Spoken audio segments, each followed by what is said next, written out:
stop trying to run away. You're gonna ruin my sweater. Izzy, you can't be doing that right now. Hey, I'm about to start the video. She smells the Powerade I just drank or whatever it was. Okay. She's fine right there. Just. We're waiting on you. Hey, calm down. We're waiting on you. Hey y'all, how you perking? I hope you're perking good. So, there's a dog on my boob. Just scratched the shit out of my boob. And I guess that's all that needs to be. I'm being attacked. Okay. Hey y'all, how you perking? I hope you're perking good. So, the title says it all. We left the country and got married. Then, that's all you need to know. The babies are acting up, so maybe that's all we're gonna say. And end credits now. Izzy, it's not the Izzy show.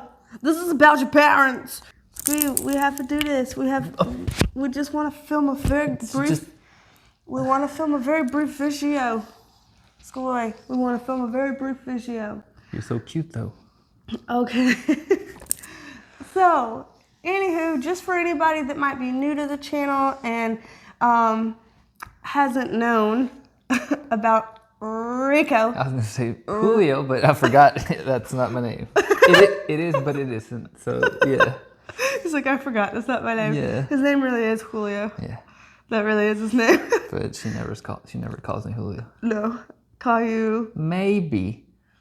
Every once in a blue moon when there's people around and she's like, hey Julio, and I feel like it's kind of weird now, but she does sometimes. Because his name is Riquito or Rico. Brief history for people that don't know. We met online, not like an online dating app, just like social media. Met online and were online friends for like a year and a half. Mm-hmm. And in that year and a half, he would just like send me, like DM me a cute little motivational post or inspirational post or something like that, basically about every other week.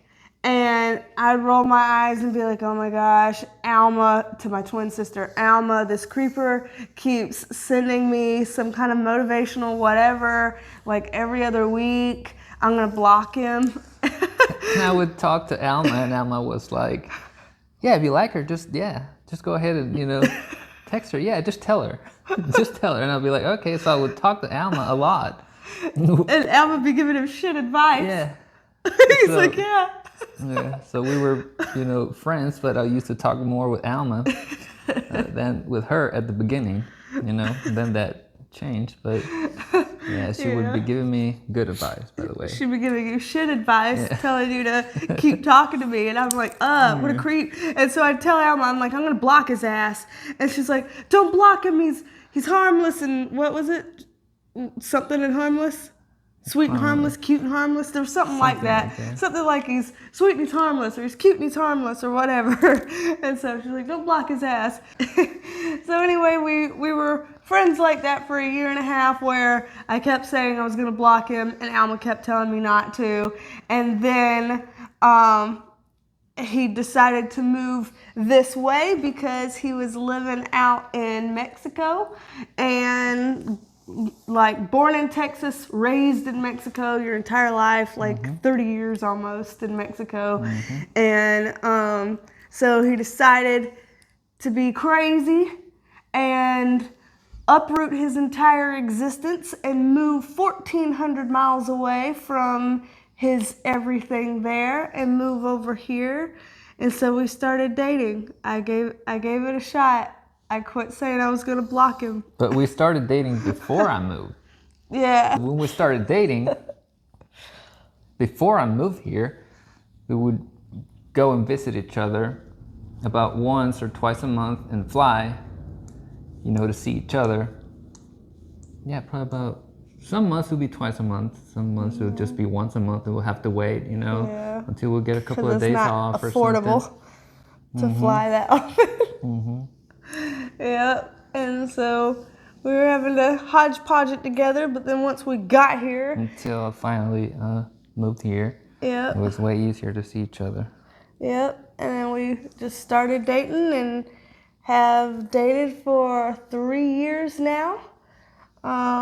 So yeah, that's the story of us. There's that. 2 years ago, you gave me this ring. Mm-hmm.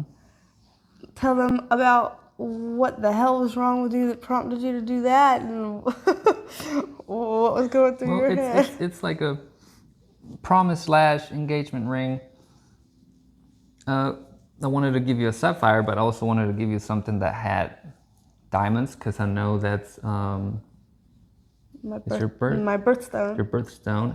I made sure to find one that had the blue, which is the sapphire, in the middle, and around, have diamonds, and also it has significance of our path life numbers. Yeah, life path numbers. Whatever. Whatever. It's whatever.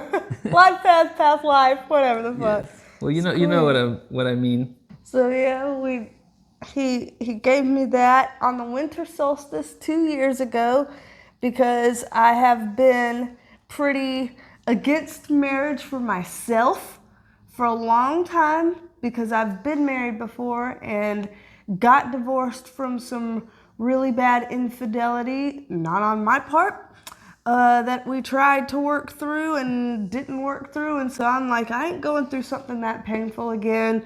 I ain't doing it. And so when he gave me this ring, I'm like, no, I'm going to tell you no. I'm going to tell you no. Don't you do it, Riquito. Don't you do it. And even Alma told you I was going to be pissed. I asked Alma too, because I didn't know her ring size, and Alma was like, "Oh my god, I'm so excited! Yeah, this is her size. Blah, blah, blah, do this," and she started telling me all that stuff, and she was like, "She's gonna get mad, but do it anyway. She'll get over it right away." And I'm like, "Okay." Again, Alma giving me good advice. And I was mad, and I was upset, and I was like, "My stomach hurts." Yeah, my stomach did hurt because I was freaking out from anxiety. Yeah. I was gonna pass out. I was like, no. And you're like, "It's okay. It's just like a promise ring for my intentions. Whenever you're ready in the future." Yeah, for I'll whenever be you're ready. Patient. Yeah, you're like, whenever you're ready in the future, I'll be patient and stuff. So I've been wearing it for 2 years, and he has thought of it as an engagement ring, and I haven't. So for the last 2 years, he's considered us engaged, and I have not. And I think it's just really funny how we've been just so not on the same page about that for 2 whole years, and yet we knew this about each other, and we just coexisted with it anyway. Yeah. We're like, it's so okay. Everything that we've done, it's nothing. It hasn't been like, the traditional steps to go in. First you do this, then you do. It's like we've done things our own way, and I think it's worked out, pretty good, because it's been kind of unique with the stuff that we've done. So yeah. So it's been an interesting time. Anywho, so that's kind of the history of us and everything. And then, as most of y'all know, earlier this year, in July, my daddy passed away. And I remember there was a certain Sunday, and we were at the hospital, and that's when the doctor told us that there's nothing that could be done, and that the best they could do was just get him comfortable, because he was gonna die. And I remember, as a daddy's girl, I mean, you can't help but to be like, oh no, I'm a daddy's girl, I gotta get married while daddy's still there, And so I wanted him to be there. I don't want to cry. I wanted him to be there. I didn't want to be married without daddy. I'm sorry for the crying, but it's gonna happen. I wanted him to be there. I did not want to get married without my daddy.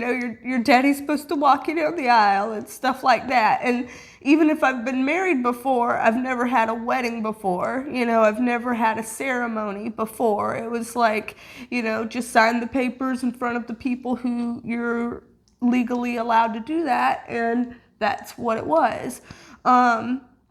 So I wanted Daddy to be there. And I remember thinking, well, it's a Sunday, okay? Monday, the offices are going to open and I can apply for a marriage license and I can run and go get the marriage license.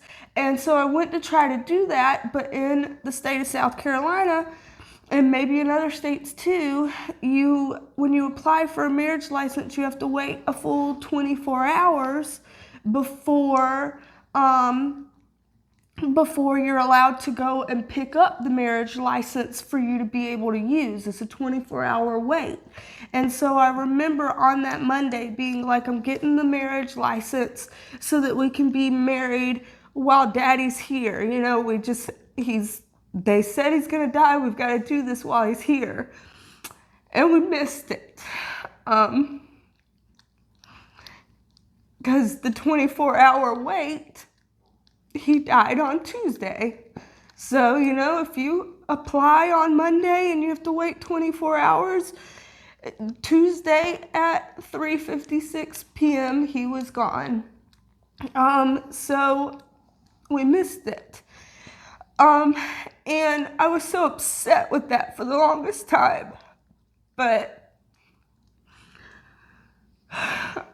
I took it as a sign from Daddy that he didn't want it to be like that. You know, I took it as a sign from Daddy that he was like, listen, I will find a way to be there. Oh, the alarm's going off. I will find a way to be there with y'all no matter what you do and when you do it.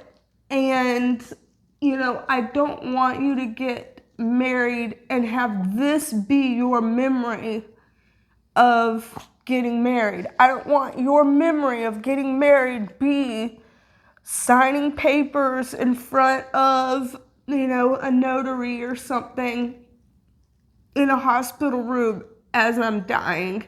And then the memory of you getting married will forever be also associated with me dying. And I could feel that he didn't want that. You know, I could feel that he wanted it to be separate of that. And now, you know, several months removed, I could see it that way too. And I can appreciate that I wouldn't want, you know, our happy joining together to be associated with one of the worst moments of my life. So we didn't do it that way.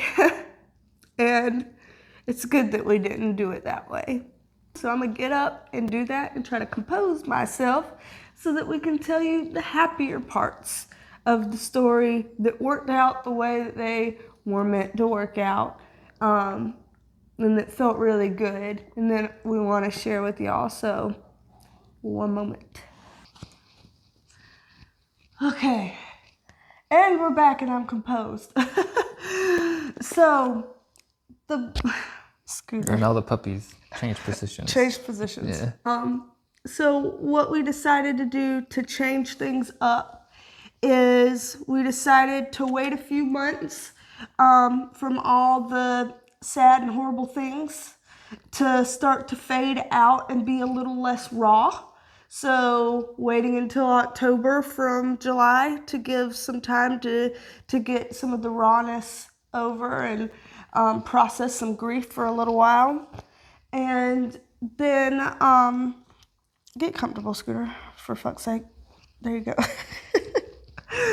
So then we decided to, you know, make it kind of a fun, like, destination type of wedding, but just the two of us, and not be, you know, a big huge ta-da, not have a whole lot of planning involved with it, or a whole big formal thing. Something that just felt like tight, close, intimate, nice between the two of us, that has a lot of meaning.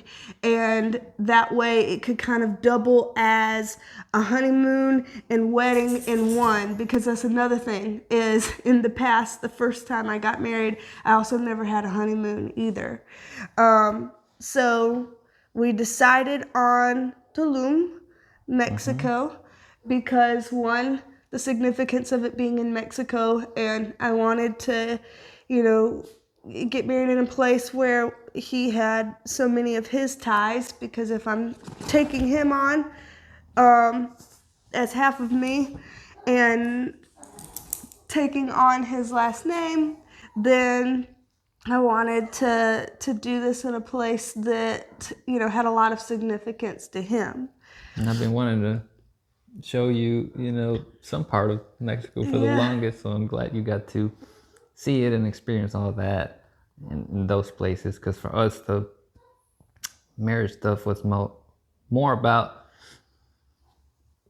the day, like in the timing and the location, other than, you know, doing it a different way. So that has more meaning to us than, you know, doing it the traditional way or stuff like that.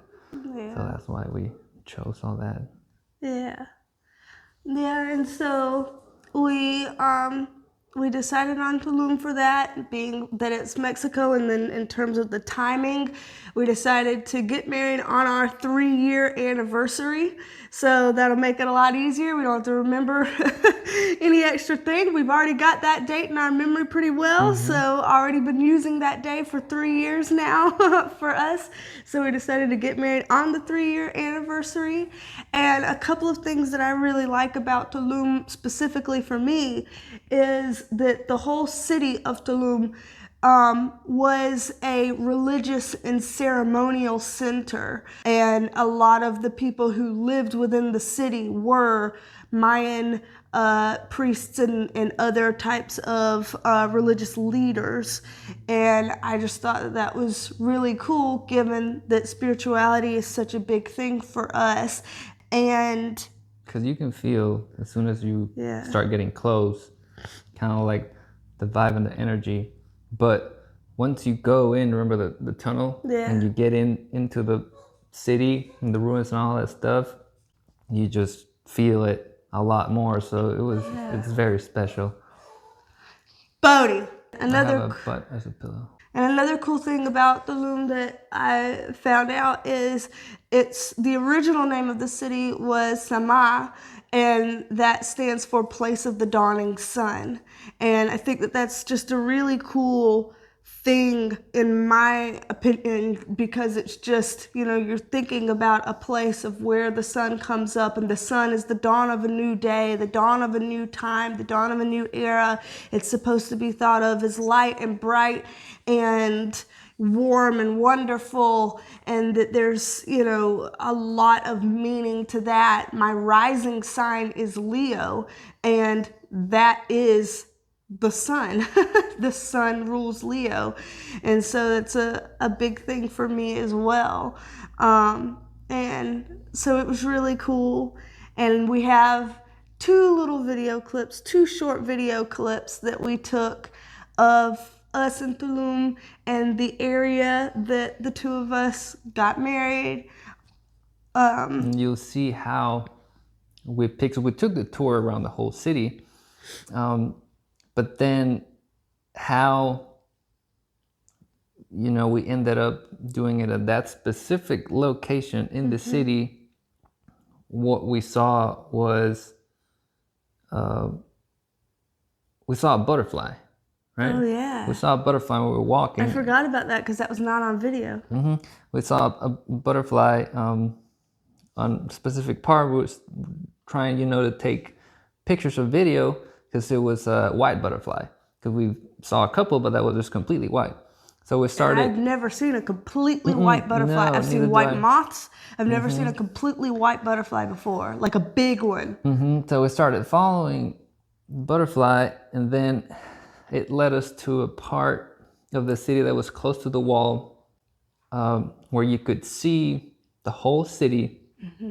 And we found the only structure or rock that it looked like it was made, you know, the stuff like where the priests put the papers when they're reading in front of the church. Yeah, paper scrolls, whatever. It looked like an ancient rock that was completely flat and diagonal up, and you'll see it in the video.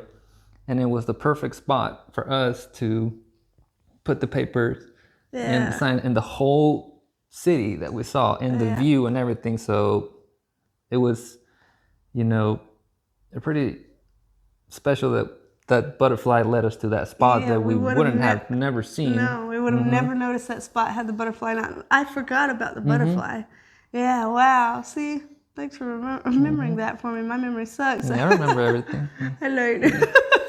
Scorpio, right? I remember everything. There's a dark side to that too. I like the city a lot too because it's right by the water, which you'll see by the video. So it's like you get to see, you know, the ruins, and then you see the water, and then you see the coral reef. You can see it. Well, you can see how the waves break. Yeah. So the coral reef, that was the barrier that would you know, protect them. So here, I'll just insert here 2 little video clips of us finding, and I forgot the butterfly had led us there yet, but us finding that location of where we got married, and a couple of little clips about that. So I'm going to play those right now for you.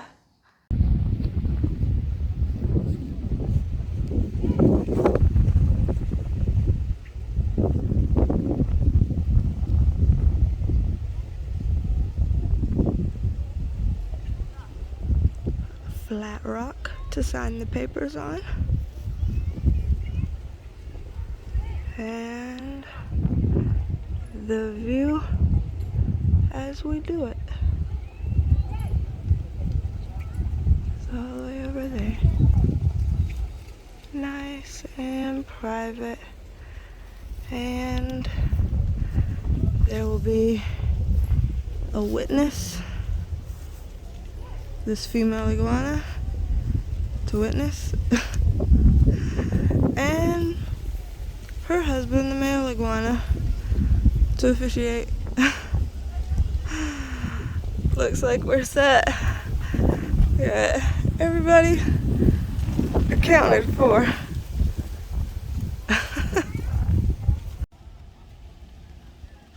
Something old, Daddy's watch. Something new, this Mayan eclipse with my Mayan letter B and Julio's Mayan letter J. This is the sign for marriage. And then something borrowed, also Daddy's watch, and something blue is the sapphire ring that Julio gave me 2 years ago now, I guess, on the winter solstice. So, got it all together. Where you at? And so here we are wearing our 2 eclipses here. And what they were saying, explaining about this, I touched on it briefly in the video that you just saw, but in the eclipse, the moon symbol is the divine feminine, and they would always have the male represented by the sun in those times. And they would put, like you could put your initial in it if you wanted to, using the Mayan alphabet system. And they said that whenever there was some sort of an engagement in those times, that they would exchange. I'd get his sun, he'd get my moon as an exchange. And then when the marriage happened, they would come together and form an eclipse. And so the pendants here are the eclipses of his initial and my initial coming together.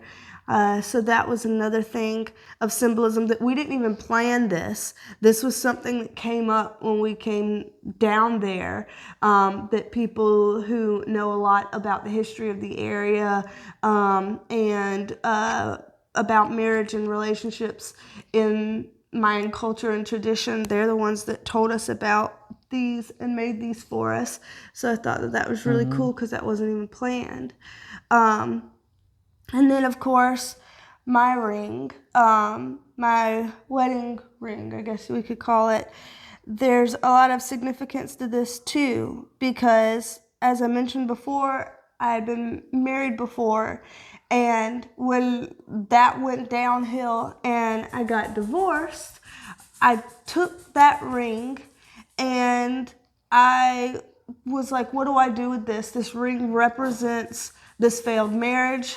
This ring represents everything that didn't work out. This ring represents a lot of pain, a lot of disempowerment, and the old me before all of the PTSD that I went through, the me that wasn't really there anymore.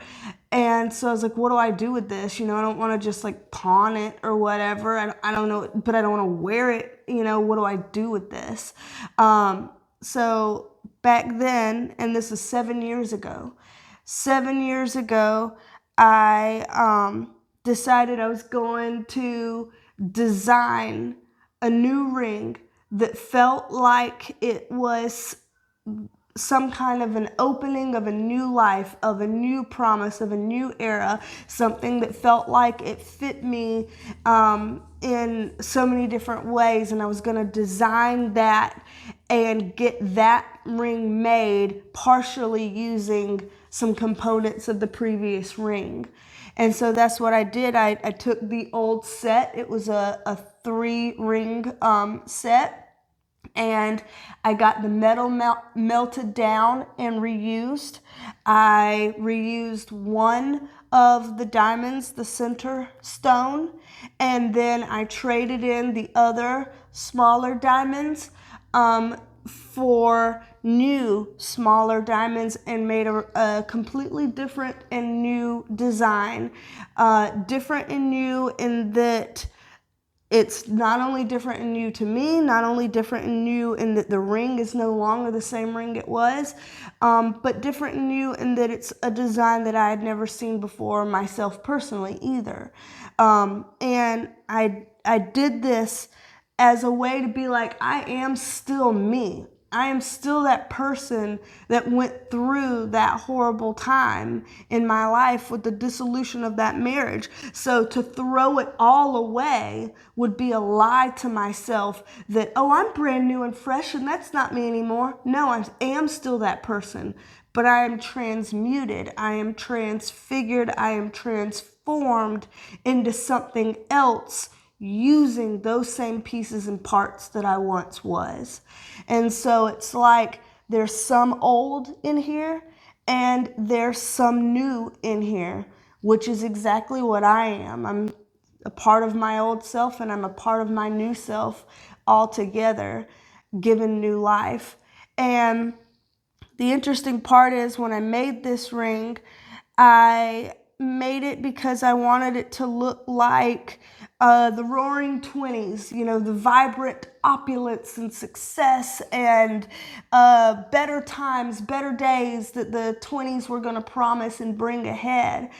And it wasn't until recently when we were talking about going to Tulum to be married that I was reading about Art Deco styling from the Roaring 20s, and it said a lot of Art Deco was inspired, like a lot of Art Deco designs were inspired by the like ancient geometry and hard, nice lines from ancient civilizations, pyramids and things like that.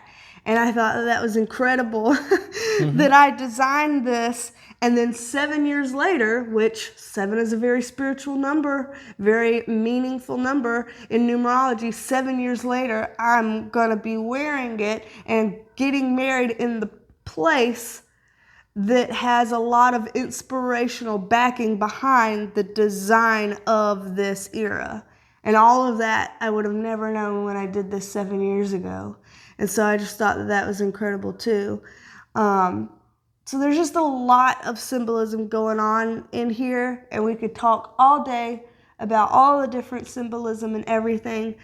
But one of the things that we chose to do, we took a lot of videos, little video clips and things like that, so that we could put it all together here and show you in video form so that you can feel like you got to experience a little piece of what we got to experience. And so if you're like me and had never been to Mexico before, then, oh, there goes the alarm telling me to, wow, the alarm's telling me to shut up when I'm about ready to shut up. Good.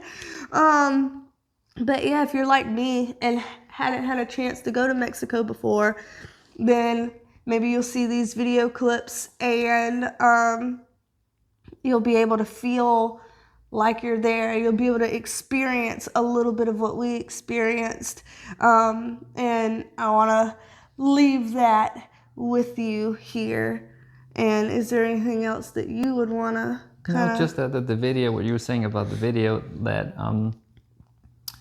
it's so much better, like how you mentioned before, you know, because it's nice to see pictures and stuff like that, but seeing a video and all the timeline of what we did, it really makes you feel like if you were there to experience, you know, what we lived over there, you know, as if we were just vacationing, and also as if you were there with us while we were getting married. So yeah. It's I think it's pretty nice that, you know, you make that the video. Yeah. You're the one that's good at that. I don't know if I'm good at that, but I did it. She is. Okay.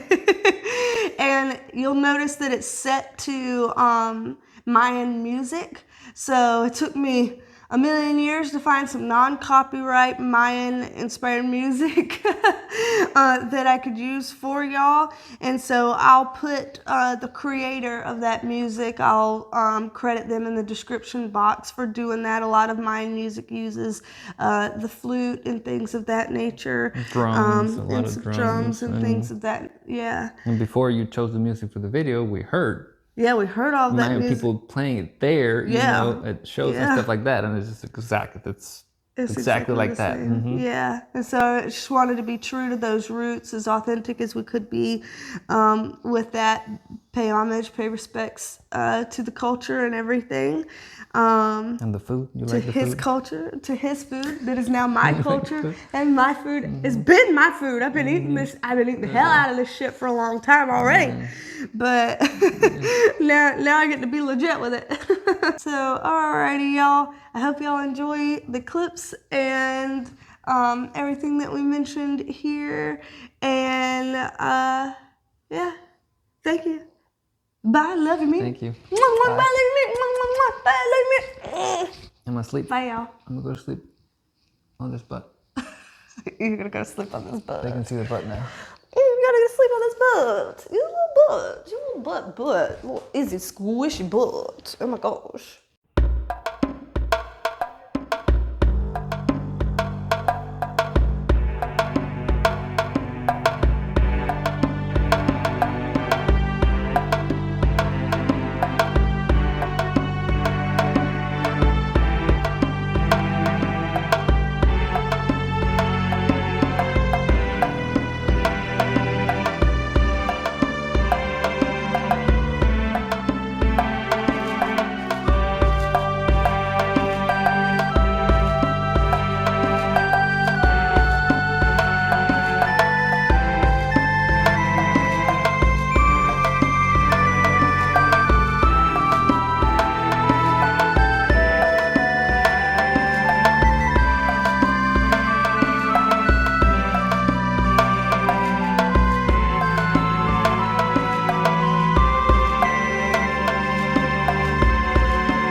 clear.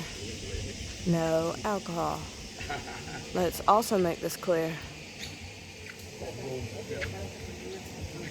Don't you do it. Don't you do it. 他把它吞下去了。这么小的蛇哦。哎，Let's go，Let's go。 Coatis! Oh, don't be a bully. More coatis!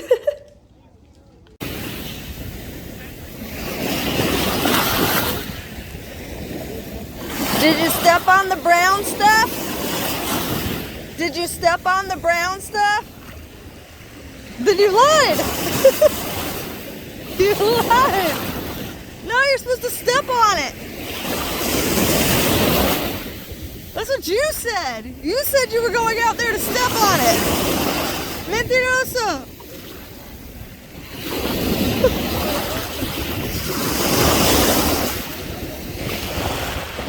And that is how far out he is.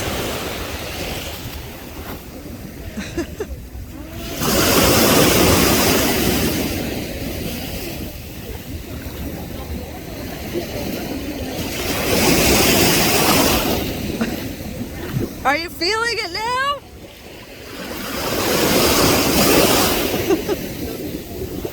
Okay.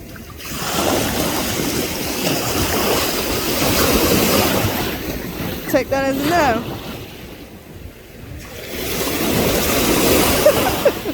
It's gonna take a sweet ass time. Ain't nobody got time to wait on this bullshit.